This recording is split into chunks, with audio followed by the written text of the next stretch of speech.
Well, we're all gathered here this afternoon to celebrate Margaret's life. And there's some that can't be here, that wants to be here. I notably George can't be here. But they're all here in spirit, those that can't make it into this room today. Margaret Anne Hope was born on the 15th of April 1942, right in the middle of the war. Not the best time to have a child, I suspect, but I'm sure she brought much happiness to her parents, and on that day she was born, they heard the cuckoo, the first time that year, and the bluebells were in bloom. They were troubled times, but she cheered them up. Early photographs of her likened her to William Shakespeare, very sorry, to Winston Churchill. Not sure if that's a compliment or not. When she was almost 4 years old, she became my sister. That's me. Or should I say, 'tis I, Maggie. And I have no doubt she loved every single minute of it. We lived not far from here in Beach Drive, out towards Allington. Lovely little cul-de-sac.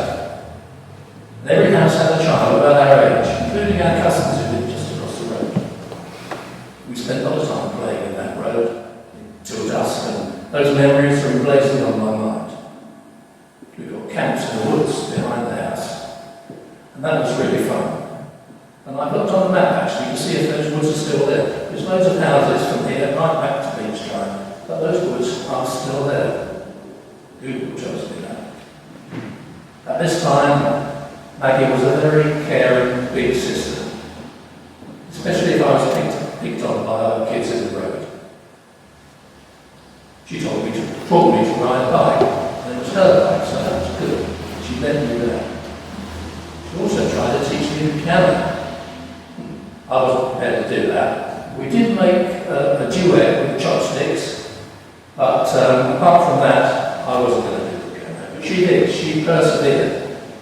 And I remember her playing Chopin's Nocturne in E flat major, brought tears to my ears.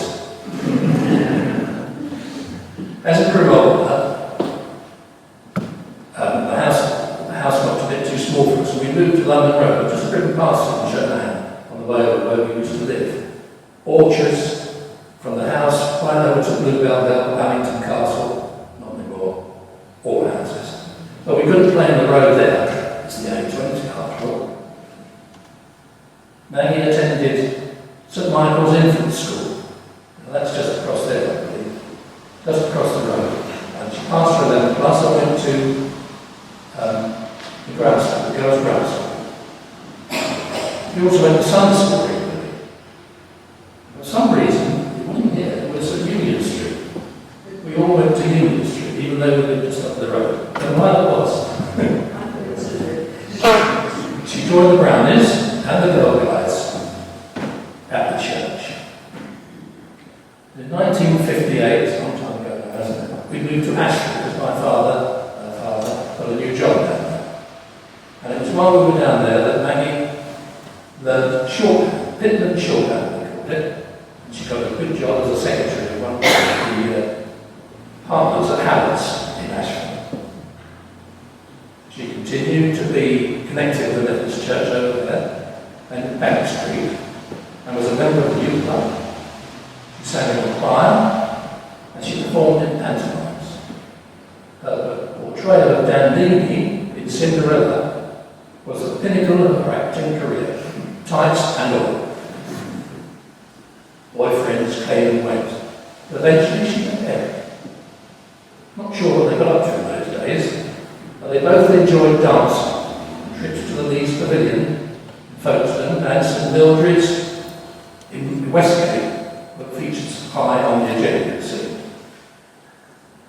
They married in September '62, so he tells me.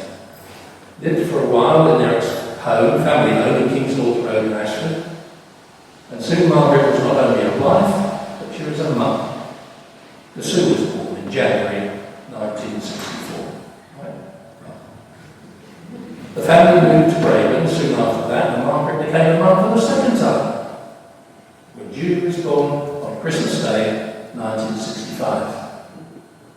I remember that day very well. Strange Christmas, but lovely. Margaret threw herself into motherhood, knitting school jumpers, baking bread, attending every sports day, every activity play, every parent. The girls were encouraged to be independent and explore the small village where they lived. And this they did wholeheartedly.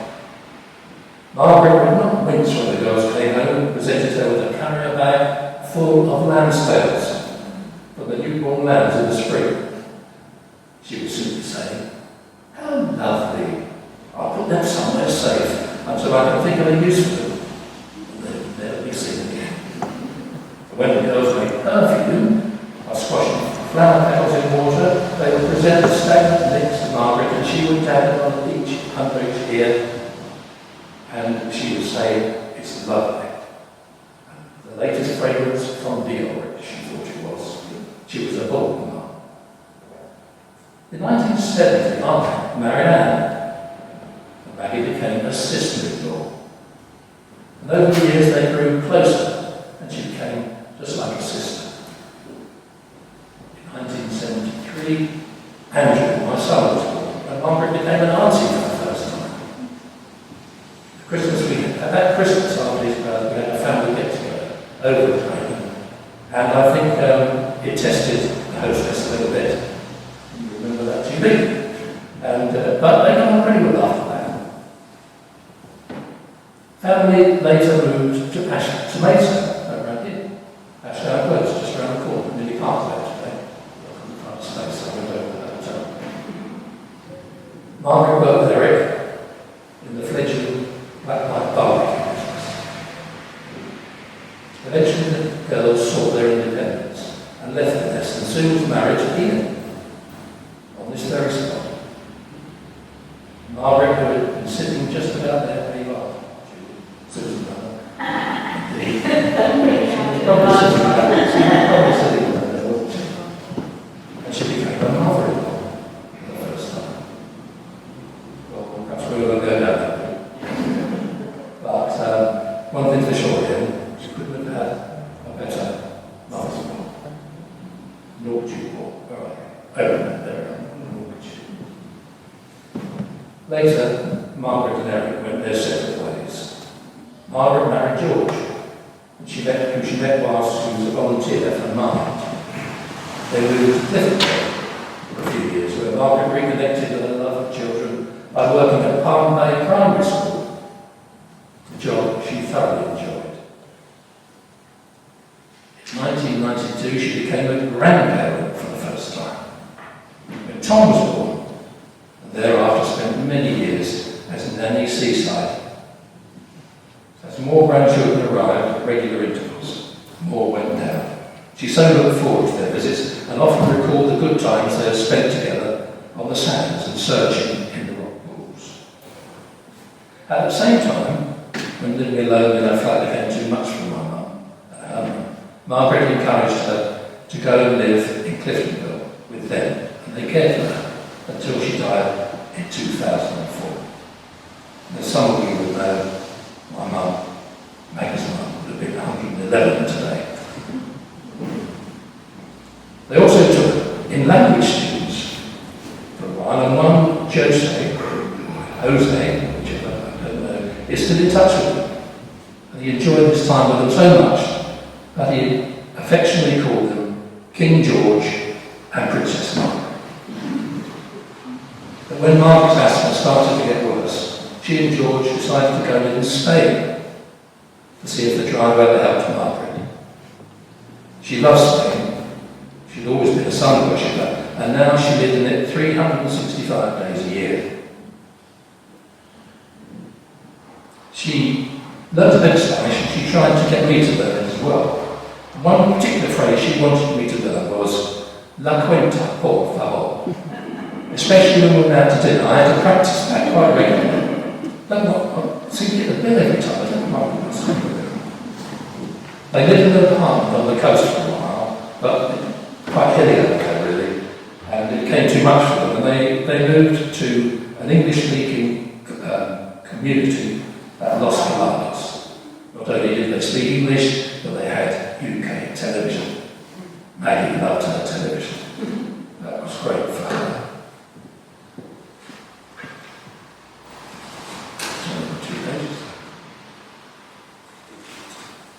Margaret never drove, but has had an amazing network of friends over there who always seem to be on hand to take her shopping, to the hairdressers, to the doctor or to the church. And she loved going to the church each Sunday. But it wasn't all one way, you know. When one of these friends lost her husband, for example, Margaret was there to give her the support she needed during the very difficult times. And that lady was so thankful to her. All these friends that she got, she deserved.